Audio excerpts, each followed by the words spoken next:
auditorio, como todos sabemos, en los años 20 del siglo pasado se dio un movimiento musical muy importante en este mineral de Cananea. Muchas orquestas de diferentes ritmos y grandes maestros que enriquecieron notablemente el ritmo y cadencia musical.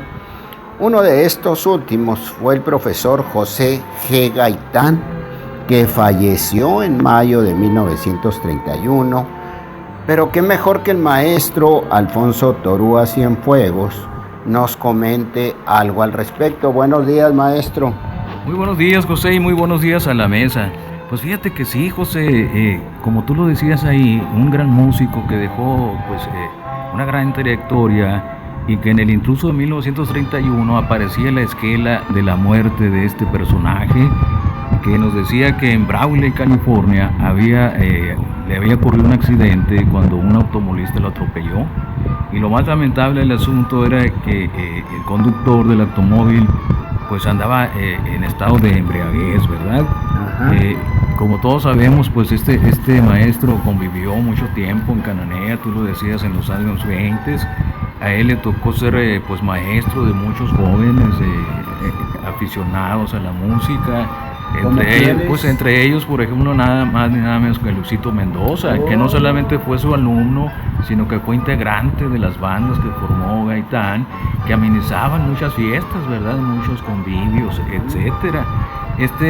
Señor Gaitán también tiene la característica de haber compuesto un vals, o más bien una marcha que se llamó El Intruso, que lo dedicaba precisamente al periódico que hacía Don Santiago Rivas. Don Santiago Rivas, exactamente, ¿verdad? Y decía la nota que citaba, pues, ¿no?, la composición de este vals, decía que se había compuesto con todo lo que es armonía y esa tonalidad, ese ritmo con que está escrita, decía que producen ratos de placer y de alegría con el lenguaje de la música, tal vez se decía el arte más bello. Pero Gaitán también fue autor de valses, por ejemplo, Carmelita, Herminia, Amparo, de foxtrot como José Concha y Guapas Sonorenses, que fueron conocidas por la mayor parte de la gente, pues afecta a la buena música, José. Pues qué interesante, fíjate, el maestro Gaitán fue maestro de nuestro profesor tan apreciado y recordado Luisito Mendoza. Muchas gracias, maestro Alfonso. Al contrario, muchas gracias a ustedes.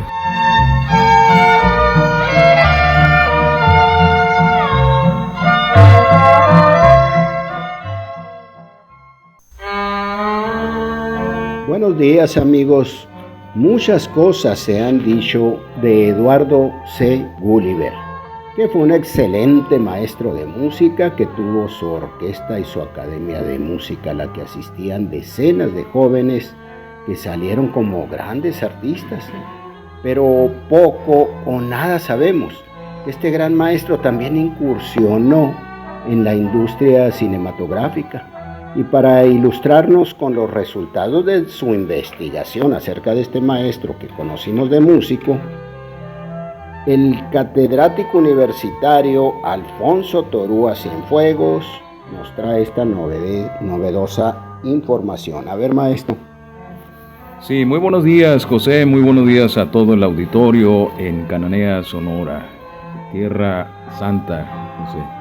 Pues fíjate que efectivamente, José, a mí me interesó mucho esta figura, pues tú sabes, ¿no? Desde chaval, cuando hacían los aniversarios de la XFQ, pues este personaje atraía mucho la atención. Y como tú bien lo dices ahorita, pues corría con la fama de ser un gran músico, como efectivamente lo fue, pero poco se sabía de su actividad cinematográfica, ¿verdad? Y se da el caso, pues, que él antes de 1920 tenía una compañía que se llamaba simplemente Compañía Cinematográfica Sonora, ¿verdad? Pero después, a partir de enero de 1923, le da otro impulso a esta compañía cinematográfica, el señor Gulliver, y encarga una cámara fotográfica que en aquel entonces costó pues una suma de 2,000 pesos, que en ese tiempo pues era una cantidad bastante considerable. Y con esa cámara pues hizo algunos documentales, sobre todo él hizo trabajos en los campos mineros, hizo algunas filmaciones sobre los trabajos de la compañía minera, decíamos en campos mineros como la Luz Cananea, Puertecitos, La Demócrata, Buenavista, etcétera, ¿no? Casi todos los campos mineros los cubrió este señor en filmaciones que después se presentaron en cines de ahí mismo de Cananea. Por ejemplo, allá en Buenavista había un teatro que se llamaba Teatro Minero, donde fue exhibida esta parte de una serie que se llamaba Serie Sonora. Él tenía la pretensión de no solamente filmar la vida cotidiana, los paisajes, el trabajo de Cananea, sino extenderse a otras partes, ¿verdad? Y una vez que ya tuvo el trabajo sobre Cananea, pues se fue a Nogales, se fue a Magdalena, se fue a Hermosillo y a Guaymas a exhibir precisamente este producto y también a tomar pues fotografías, tomas de estas ciudades, porque como te decía, el plan de él era hacer un trabajo etnográfico, histórico, cinematográfico de Sonora para después, según pues siguiera el negocio, pues seguir con la República Mexicana y dar a conocer las cuestiones culturales, de música, de danzas, etcétera, ¿no? Entonces, fíjate que nos encontramos aquí, inclusive ya muy entrado el año de 1923, ellos sacan una publicidad en el periódico El Intruso que dice Compañía Fotocine Sonora Sociedad Anónima. Deseando esta compañía ensanchar la producción de sus películas filmando dramas de mérito artístico, acordó en sesión verificada el día 14 del actual lanzar al mercado para su venta la cantidad de 300 acciones de segunda serie. Las personas interesadas en la compra de dichas acciones ocurran a la fotografía del señor Víctor Rencoret, Avenida Juárez número 87, donde se les darán todas las informaciones. Se solicita en Cananea, Sonora, julio 25 de 1923, presidente y gerente Eduardo C. Gulliver, secretario Manuel Miranda. Oye, pues qué interesante, entre más conocemos, más admiramos a don Eduardo C. Gulliver. Y con razón don Pedro L. Díaz le puso al Teatro Estudio, ahí en la radiodifusora, ese nombre. Muy polifacético, ¿no? Muy polifacético este personaje, porque fíjate que no solamente se dedicaba a la música, a la cinematografía, sino también era industrial minero. Prospectaba, tenía inclusive una mina en Magdalena. No se hable más. Una mina de oro. Oye, maestro, y ojalá lográsemos conseguir alguno de estos filmes. Hay que seguirle la huella porque pues en alguna parte debe de haber, aunque sea uno. Pues permítame que me ría, José, sí. Pero ni archivo histórico tenemos en Cananea, pues menos sí, vamos a tener. Sí, pero puede alguna persona tener algo. Puede ser en alguna investigación. Hay muchos investigadores que se dedican a estudiar el cine en México, ¿verdad? Puede ser que ahí encontremos algo, o también, pues como siempre es recurrente en otros historiadores, pues ir al archivo de la Universidad de Arizona en Tucson y a ver si se puede rescatar, porque sería una cosa extraordinaria ver las filmaciones que hizo don Eduardo C. Gulliver de esa época de los años 20. Muy bien, maestro, gracias. Al contrario, muchas gracias a ustedes. Un saludo.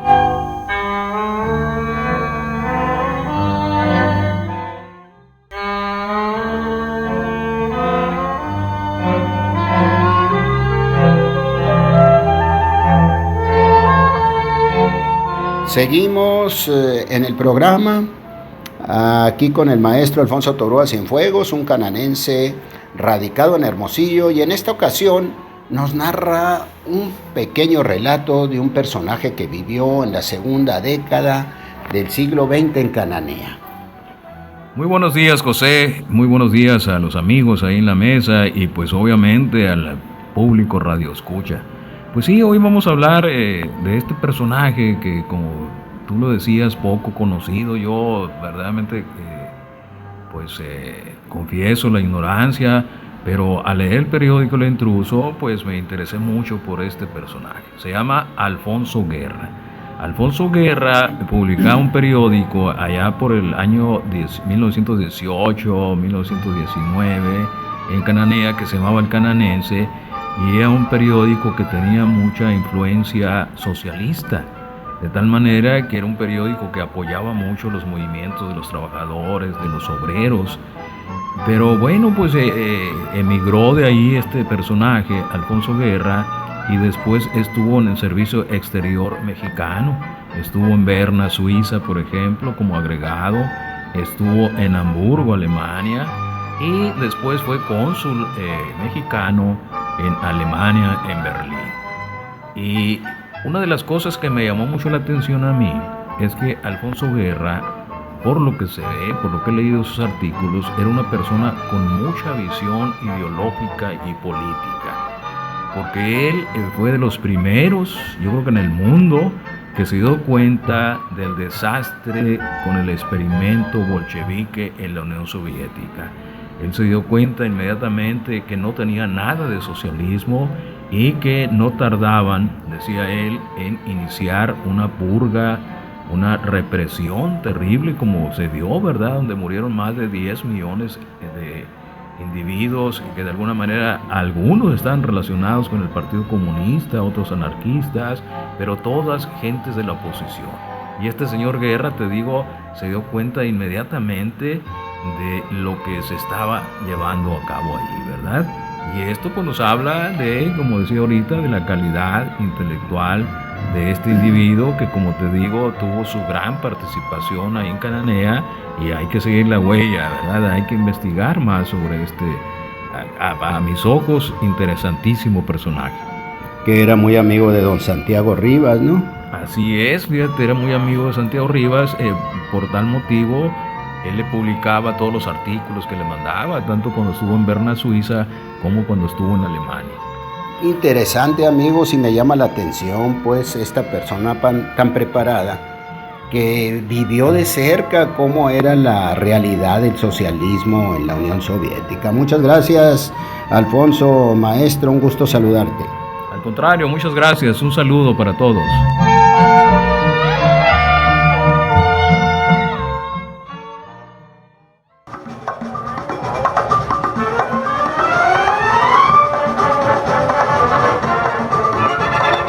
Cananea se ha caracterizado por ser un pueblo muy musical desde principios del siglo pasado, y en los años 20 se contaba con muchas bandas, y aquí, con el maestro Alfonso Torúa Cienfuegos, vamos a recordar algunas que andaban de moda en esa época. A ver, maestro, ¿qué nos platicas al respecto? Muy buenos días, José, muy buenos días a todo el auditorio, un abrazo para la gente en la mesa. Efectivamente, Cananea se ha distinguido por ser muy bullanguero, muy fiestero, muy alegre.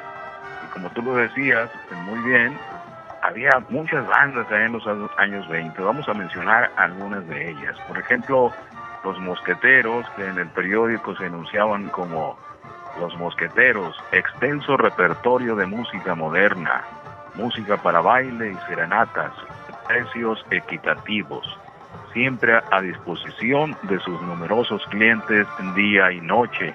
Y efectivamente esto de día y noche era muy en serio, ya que esta banda, tenía fama de desvelar a la gente de la Mesa Sur, de la Planta Nueva, de la Cananea Vieja, etcétera.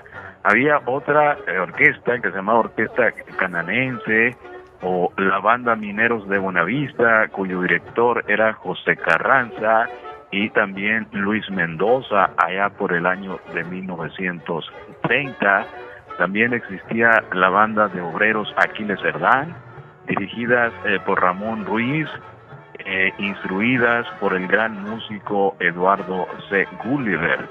La banda, por ejemplo, Jazz Band y Orquesta, la orquesta de Silverio G. Ruiz, la Orquesta La Popular, o también había el dueto musical violín y piano de F. Bustillos e Hijo, o la Orquesta Carrillo, que se anunciaba como a Orquesta Carrillo, 3 músicos. domiciliada en la casa número 49 de la avenida Chiapas, ofrece sus servicios profesionales al módico precio de 4 pesos la hora en baile, 3 pesos en serenata. Especialidad en música para amenizar reuniones familiares. Esto se daba por allá por el año de 1926. También la banda de jazz Politesma, la banda de jazz Ruiz, también grandes directores, decíamos, como Ángel y Elizondo o el mismo Eduardo C. Gulliver. Había también en la banda Quinteto Jazz Band Bohemio, que decían, Quinteto Jazz Band Bohemio tiene el honor de ponerse a las órdenes de sus apreciables clientes con música selecta para bailes y serenatas. Callejón Montecarlo número 17, director Ezequiel Trujillo. O también la banda de Jazz Juárez, que luego sería la Jazz Los Marineros, primero dirigidos por Jesús Juárez, de ahí el nombre de Jazz Juárez, y después por Francisco Flores, que estaba compuesta por David Molina y Silverio Ruiz Hijo, entre otros, y la gran banda de aquellos tiempos, la banda Lira de Oro de don Calixto T. Ochoa, cuyo tenía un estribillo en el periódico que decía: si quiere usted dar serenata sin que se gaste su plata y sin perder su decoro, ocupe a la Lira de Oro. La hora, 5 pesos oro nacional, frente al Banco Mercantil, con Calixto T. Ochoa. Esto por allá, por el año de 1923. Entonces, como nos podemos dar cuenta, José, muchas bandas y a todas tenían trabajo, ¿verdad? Cuando no era un baile de beneficencia, era un baile oficial, un baile de alguna escuela, era alguna serenata, alguna muchacha, o las tradicionales serenatas en la Plaza Juárez. Muy bien, y me llama la atención que en 1926 mencionaste al principio de todas esas bandas, pues era el descubrimiento de la mina La Colorada y había ese auge económico, por eso había tantos músicos. Muy bien, maestro Alfonso, un gusto saludarte. Al contrario, el gusto es mío, muchas gracias. Hasta luego, un abrazo muy cariñoso para mis paisanos cananenses.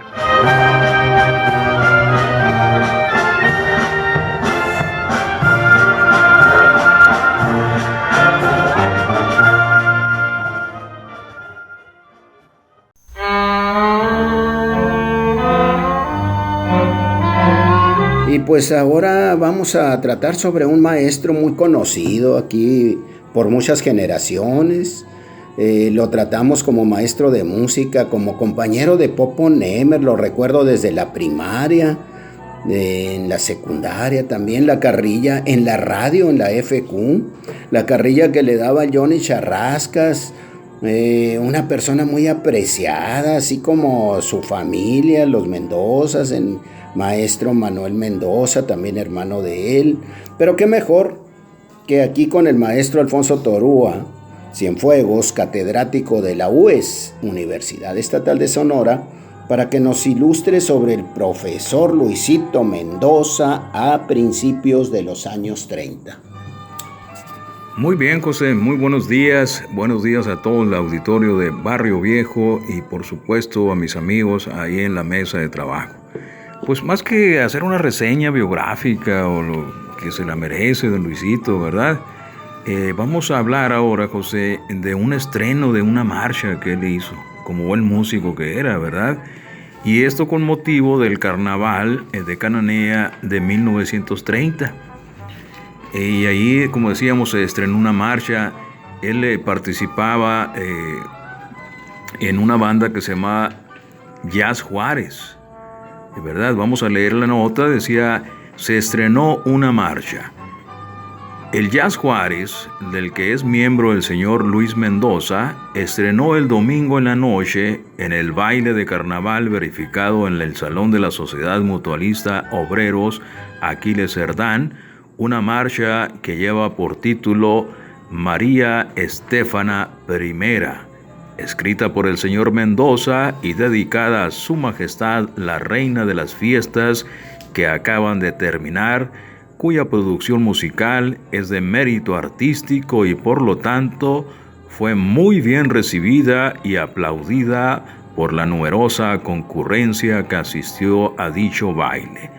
El señor Mendoza radica en esta población hace muchos años y sus estudios los ha hecho a base de sacrificios. Él fue discípulo de otro gran músico de Cananea, el profesor de música José G. Gaitán, quien debe sentirse muy orgulloso del positivo adelanto de su discípulo, quien por sí solo ha seguido en sus estudios, perfeccionándose así en el divino arte del que cultiva. Muy sinceramente, decía don Santiago Rivas, felicitamos al señor Mendoza por su adelanto y esperamos que siga en progreso hasta dominar, si así puede decirse, el difícil pero sublime arte de la música. Pues qué bien, hombre, hablar de Luisito Mendoza y qué gratos recuerdos nos traen tus comentarios, maestro, sobre este inolvidable pianista, este maestro que pues en las escuelas, en todas las escuelas andaba, y recuerdo pues que era en apoyo pues también para los gastos de la escuela. Él participaba, de la parroquia también, el Popo Nemer y Luisito Mendoza, gratos recuerdos. Y fíjate también maestro de muchos compañeros de la secundaria. Yo me acuerdo que muchos de mis compañeritos iban a clases a su casa, y ahí les enseñó a tocar guitarra, les sentó un poco de piano, a cantar, de tal manera que tuvo algunos discípulos también, don Luisito, ¿no? De grata memoria en el Mineral. Muchas gracias, maestro.